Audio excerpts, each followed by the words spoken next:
What's going on, guys? Guess what I forgot came out? It was Batman Arkham Shadow. Now, I don't have a Oculus 3, so yeah, I'm not going to be able to play it. Also, I'm kind of done with VR. Not that VR is bad. It's actually getting really good.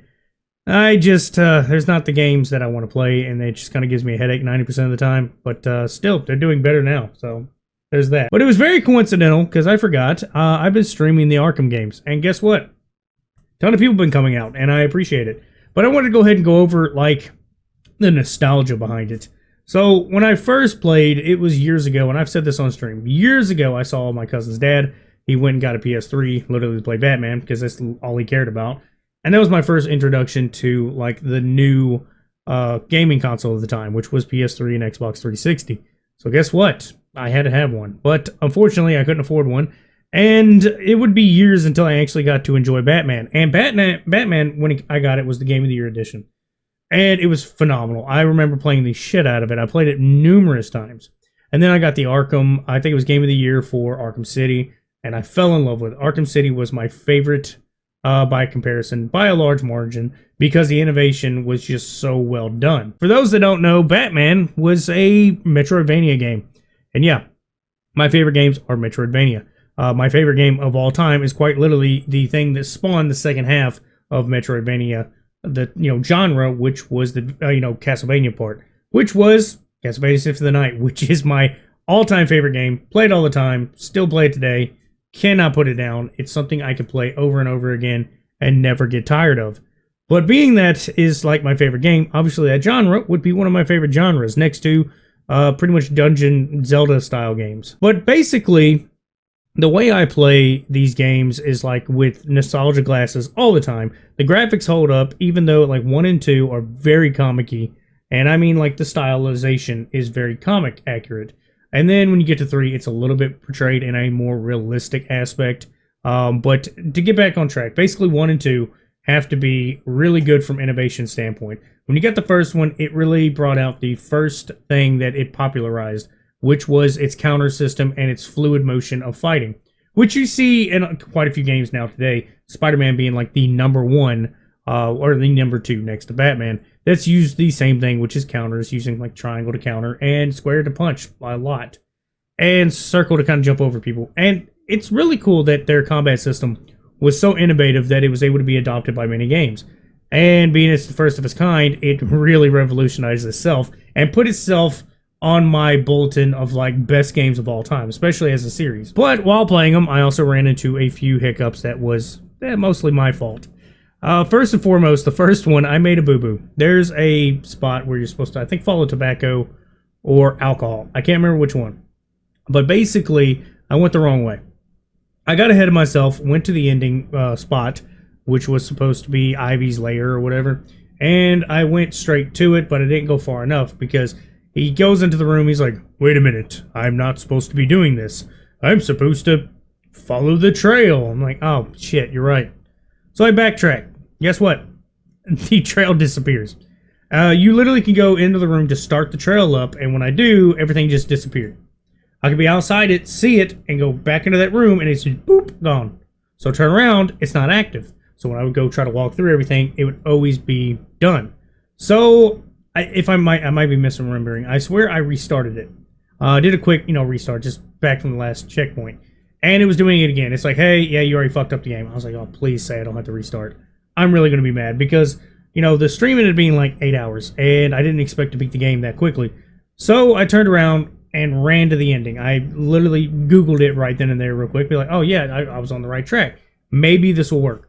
So I run back to the botany, or botanical gardens, go in, and it finishes it anyway, and it starts the cutscene. I was like, oh, thank God. I ADHD brained, just like hyper focused and went straight for it and completely forgot what I was doing. Which, if you ever watch me stream it, or stream anything, that's what I do all the time anyway, is lose track. And then, being that it was the only hiccup, it reminded me of the ending. The ending of the game wasn't great. All the other aspect of Asylum is amazing, but the fight with Joker, I'm sorry, I didn't like it.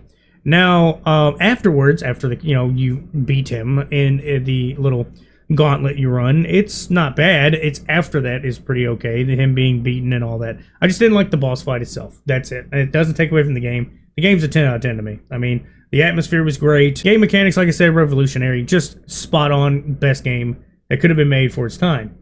And then we get 2. 2, like I said, that's my favorite of the series. The reason why is because it innovates on top of what it had. It literally goes further and beyond. It starts adding to it. It gives you all the stuff from the previous game, and it just adds to the fluid motion, the fluid fighting, and it makes it a lot easier because also in the first one was a little clunky and archaic compared to how fluid it is in 2. And the way everything works just works out while you have this enormous city to be able to explore and have fun. I have to say it was like perfect the way it was designed, all the little details on the ground. You don't have to be up top to see everything. You can go down on the ground and actually explore and see a bunch of, Easter eggs and stuff like that. Just so much stuff to visit and see. Every time I play it, I always forget something or I see something new. Like when I was streaming it the other day, literally, or yesterday, when I was actually going around, what I saw was a bird just picking at something. I stop, and it's Scarecrow's mask, which was just a little bit of an Easter egg for the first one, and basically some foreshadowing of what was to come for 3, which I thought was amazing, because that's something I never actually seen or paid attention to that I remember. I may have seen it, but it's something I didn't remember. It's really cool to see again. Crime Alley shows up, a lot of political people you have to save, and then it introduces the whole radio station thing where it shows you which direction you need to go to do certain things.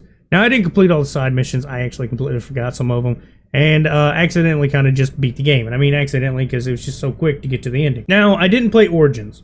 Not that it's a bad game. I just didn't see or feel the need because, first off, you got to stream it on your PlayStation. I didn't feel like doing that. But it wasn't one of those ones that I really feel necessary to play because it wasn't made by Rocksteady itself. The entire engine and everything was pretty much hijacked up by, I think it was WB Montreal or whatever, that ran it and made a decent game out of it. I just didn't feel the need to play it because it's just not that important to me. It's a little retconny, just a little bit. While some of the fluid motion is still there, the innovation from 2 is still there, and it's just basically a reskin of the entire map. It's cool for what it was. It's almost pointless to play considering the fact it doesn't add anything. It is the past. It is cool to know that nobody knows what Batman is yet. It's his year 1. It's literally the first 24-hour big cycle he runs, which a lot of these games are supposed to take place in like 24 hours. So that's the only thing I can really remember that is like tied to the other games so detailedly is how long these games usually take. And then I picked up the 3rd one today, kind of started streaming it. And it started really early this morning because I knew I had to get off to do stuff today. But I ran through quite a lot of it in like 8 hours. Not like the whole game, but a lot of it, was done. Well over half. And it threw me off. I've done half the game in the same time that it took to beat individually each one. So it's 8 hours to beat the first one if you just kind of run through it a little bit, do a little bit of the extra stuff. And 2, about the same thing. 8 hours, touch up a little bit of stuff, do a couple side quests, complete a side mission or 2 completely, and you're done. This one, I'm doing side quests. It takes a lot longer. Now, the reason why is the most problematic thing of the Arkham series, and that's the tank missions. I don't hate the tank. I don't hate tank missions. I hate the amount of tank missions. I'd like to be sarcastic and say there's too many to count, but obviously you can count them. There's like 10 or 15. But overall, there's just too many to enjoy. That's the problem. And then it gets real tank heavy in a lot of it. Now, I know it's kind of nitpicky to say it's repetitive because most gameplay is repetitive 90% of the time. Anyway, if you really want to get to the bare bones of everything, all games kind of repetitive because they have a mechanic and they use the mechanic throughout the game. This one just felt like it was just kind of pointless to be that repetitive. Because while most of the things repetitive because of your play style, Batman likes to innovate a little bit on, throughout the game. So say Batman Arkham Asylum starts out, you can pretty much pick people off. You get 5 enemies. Well, further on in the game, by the end of it, you can't just pick them off. You actually have to go from spot to spot. Some of them get destroyed. Some can see through things on like 2. So every time you get into a fight further on in the game, you have to be a little bit smarter. So you have to change your tactics a little bit, which is a huge thing in the 3rd one. You have to change your tactics quite often. Now me, I'm gadget heavy. I don't really do the sneaking around as much. Like if there's 5 people with guns, I will try to take them all out as quick as possible in one group. You can watch me stream. I do that. I don't know why. That's just my game style, and it works for me. I may throw everything at the fucking wall, and something's going to stick, and brute force my way through a game.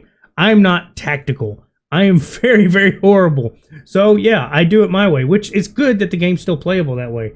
There's still, in the third one, a lot of spots you can't do that with, because the amount of enemies you can put on the screen is way higher than any other one. So you could literally fight like 30 people. There could be a room of 12 people with guns. Like, it's going to be impossible to want to go head to head and fight all them. So you do have to use the tactics quite a bit, which I've gotten used to. And like I said, this is one of my favorite series, especially in modern times, because everything is always being innovated on. And while I think it's cool that they did VR, I was actually one of the people that's like, I don't know if that's going to do well. And everybody is loving it, which is great. It's good to know they still have the ability to make games. Now, meaning they still make games. A lot of the creators from Rocksteady came over and actually helped develop this. The people that actually developed it was the same people that developed Iron Man, which I actually played that. I had it on the PlayStation VR 1. If it wasn't for the VR 1 being kind of not that great, I probably wouldn't have been able to play it. But VR 2, I wish they had ported over in the full glory. I would actually play that because it would be spectacular. But yeah, guys, I just thought I would rant a little bit on how great the Arkham series is and kind of replug myself. I do stream on weekends as often as I can spare, and Arkham has been the one I've been streaming here lately, except for Friday. I did some Black Ops. But I'm going to try, depending on my schedule, to finish the Arkham night up this weekend. I don't know. I have to see what's going on and what is, pretty much what else is going to happen. So it's still on the plate. I think there's supposed to be Dragon Age. Dragon Age is supposed to be coming out. So I'm going to go ahead and probably stream that. I don't know. Everything's up in the air right now. I will just say I appreciate everybody. I'm so close to 1,000 subs. It's getting really close. And I appreciate everybody been coming out. Everybody been supporting me. All your comments, your shares, your likes. Everything's been really cool, man. I really appreciate it. That's about all I got to say. Y'all have a good one.